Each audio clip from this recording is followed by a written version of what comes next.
로제를 공복에서 구해줄 냐옹신 출동. 안녕하세요. 안녕하세요. 네, 고양이 부탁에 나와주셨습니다.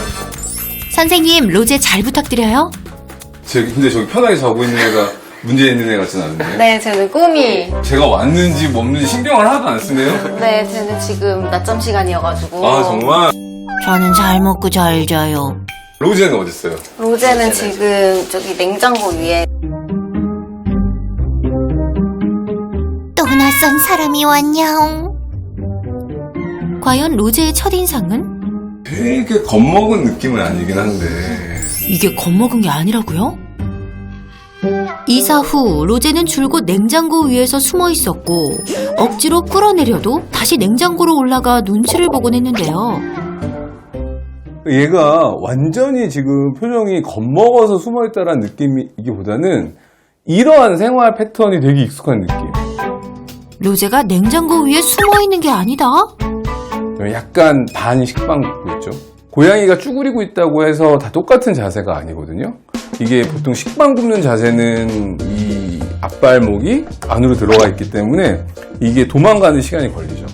좀 더 편안할 때 이게 앞발을 넣고 그 다음에 앞발을 빼고 놓는 자세이죠. 이때는 자기가 언제든지 움직일 수 있는 자세이기 때문에 약간 더 긴장도가 높은 자세. 하루 이틀 살아본 솜씨가 아닌데? 이사 오시기 전에는 집에서는 어땠어요? 그때는 장롱 위에 숨어 있었어요. 예전 집에서도 로제가 주로 장롱 위를 즐겼다는 게 바로 단서입니다. 자신의 안전을 택할 때 두 가지 타입의 고양이들이 있어요. 그래서 저희가 이제 나무 위 고양이, 덤불속 고양이, 덤불숲 고양이라고 이제 두 가지 타입의 고양이 나누는데 보통 자신의 안전을 옷장 속이나 침대 밑에, 소파 밑에서 가장 안전하다고 판단하는 덤불숲, 그러니까 덤불숲의 안에서 숨는 스타일의 고양이가 있고 나무 위에 올라갔을 때만 자신이 제일 안전하다고 판단하는 나무 위에서 생활하는 고양이들이 있는데 로제는 후자일 가능성이 높죠. 이 집에선 여기가 제일 편하다. 아니 그럼 나름 편하게 지냈으면서 밥은 왜 거부한 거예요? 솔루션 촬영일 기준 10일째였는데요. 냐옹신의 권유로 솔루션 전날 병원에서 종합검진을 받아본 로제. 탈수를 막기 위해 수액까지 맞아야 하는 상황이었습니다. 위장이 텅텅 비어있다고. 선생님, 로제 지금 상태가 어떤가요? 탈수가 있어요. 탈수가 있는데 간 수치가 다행인 거죠. 하나도 안 올랐네요. 그리고 심장에 손상도 없고 다행인 것 같아요. 저혈당 쇼크도 없고 지방간도 없어서 지금 일단 혈액 검사 결과 상으로는 그건 정말 너무 다행인 것 같습니다. 로제의 입장에서는 본의 아니게 본인이 원하지 않은 상황에서 갑작스러운 환경 변화까지는 괜찮아요. 근데 이제 구성원의 변화가 이제 가장 큰 거예요. 보호자님에 대한 사회화는 돼 있어요. 보호자님에 대한 믿음도 있고 신뢰관계도 좋고 잘 따르고 좋아하는데 그 외의 사람들에 대한 사회화가 전혀 안 돼요. 지금 상황은 그 외부인이 계속 있는 거죠. 그게 지금 상황이 일주일 동안 안 먹는 상황까지 생긴 거죠. 남자 집사의 등장으로 예민해진 로제. 그런데 먹지만 않을 뿐 밤이 되면 스스로 내려온 로제. 게다가 하염없이 울기까지 했죠. 확실하게 인식을 하고 있네요. 남자 보호자님이 밖에 없다라는 거. 이 상황에서는 낮에는 내가 교류하지 못했던 보호자의 관심이라던가 이런 것들을 이제 밤에 해소하려고 하는 거거든요. 그러다 보니까 이제 낮에 못했던 캐티도 타고 그게 남자 보호자님이 주무시는 사이클 이후부터 가능해요.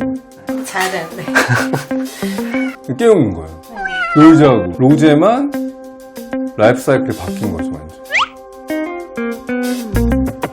굶고도 캣티를 타는 게 신기했는데 밤에 활동하는 것도 엄마 집사를 깨운 것도 이사 후 새로 생긴 로제의 생활 패턴이었네요. 캐티를 타는 거 보면 얘가 에너지가 없는 고양이는 아니거든요. 낮 동안에는 외부 자극에 대한 어떤 불안감 때문에 활동성이 충분히 없었을 거고 그게 해소가 안 된 상태에서 밤에 이제 각성이 되다 보니까 밤에 자꾸 뭔가를 요구하는 상황들이 울음으로 계속 노출됐겠죠. 그런데 좀처럼 이해가 안 되는 게 있습니다. 같이 산 후부터 쭉 남자 집사는 로제와 거리를 뒀는데요. 귀찮게 한 적도 없는데 남자 집사는 사실 좀 억울합니다. 말 걸어본 적도 없고 쓰다듬어 본 적도 없어요. 네. 원래 아무것도 아닌데 네. 오히려 더 억울한 상황. 누가 보면 내가 뭐 한 줄 알겠어요. 자기가 선택하지 않은 관계에 대해서는 상당히 폐쇄적인 성향. 자기가 선택한 사람에 대한 사회화는 잘 원활하게 됐지만 그렇지 않은 사람들에 대해서는 상당히 소심한, 좀 약간 적대적이진 않지만 좀 겁이 생기는 성향에 따라 다르거든요. 왜냐면은 고양이는 기본적으로 좋아하는 그러니까 뭐 좋아하는 걸 해주는 사람보다는 싫어하는 걸 안 해주는 사람을 더 좋아한다라고 제가 많이 얘기를 하는 편이에요. 근데 얘는 뭐 싫어하는 걸 안 해줄 거리도 안 주는 거지. 아무것도 주죠. 오히려 이런 경우에는 조금 더 적극적으로 좋아하는 걸 적극적으로 먼저 제공해줘요. 할 필요는 있다라는 거. 그런 교육이 좀 필요할 것 같다. 예를 들어서 항상 용돈 주는 삼촌 같은 그런 역할을 해주시면 됩니다. 저 생각만 해도 기쁘잖아요. 네. 그래야지만 고양이 입장에서는 이 사람이 외부인이 아니라 나한테 좋은 일이 생기게 해주는 가족의 구성원이구나라고도 생길 수도 있어요. 로제에겐 먼저 다가가야 하네요.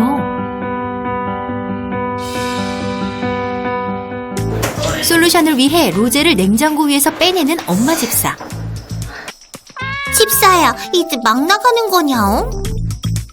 먼저 로제가 낯선 사람에게 얼마나 예민한 양인지 확인부터 해볼 건데요.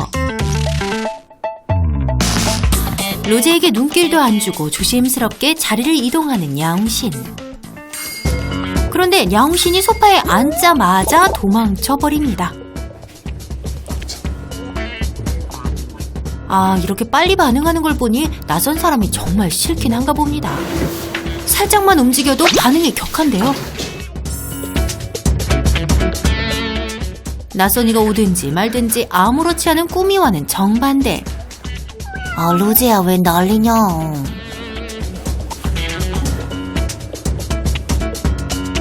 외부인은 엄청 무서워하네.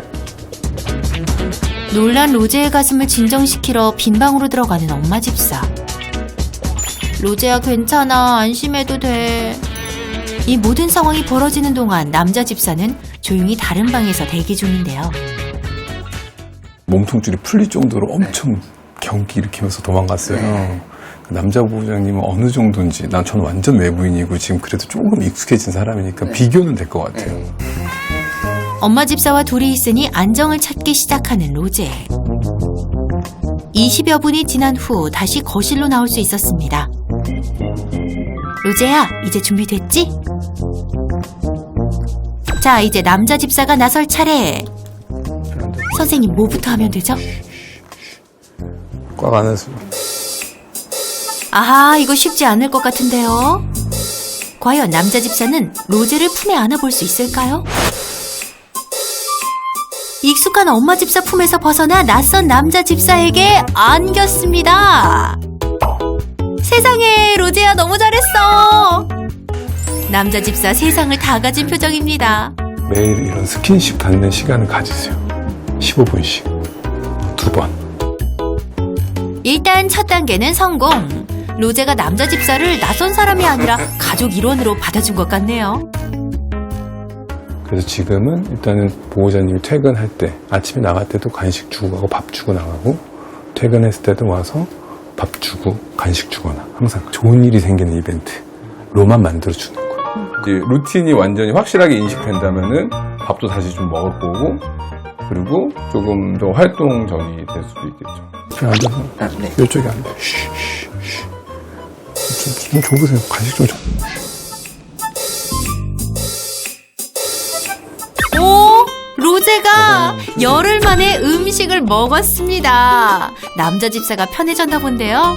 고생하셨어요. 이렇게 해도 되는 앤지도 몰랐고 그래서 일단은 뭐 방법을 찾은 것 같아가지고 다행이에요. 같이 살 수 있겠어요. 다행이에요. 그나마. 이렇게 간단하게 해결될 일이었다니. 얼마 후 집사님에게 메시지가 왔는데요.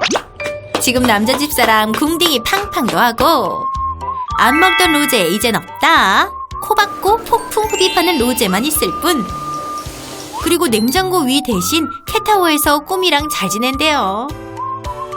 이제 로제에게 남자 집사가 아니라 아빠 집사가 생겼네요. 로제 잘 부탁드려요.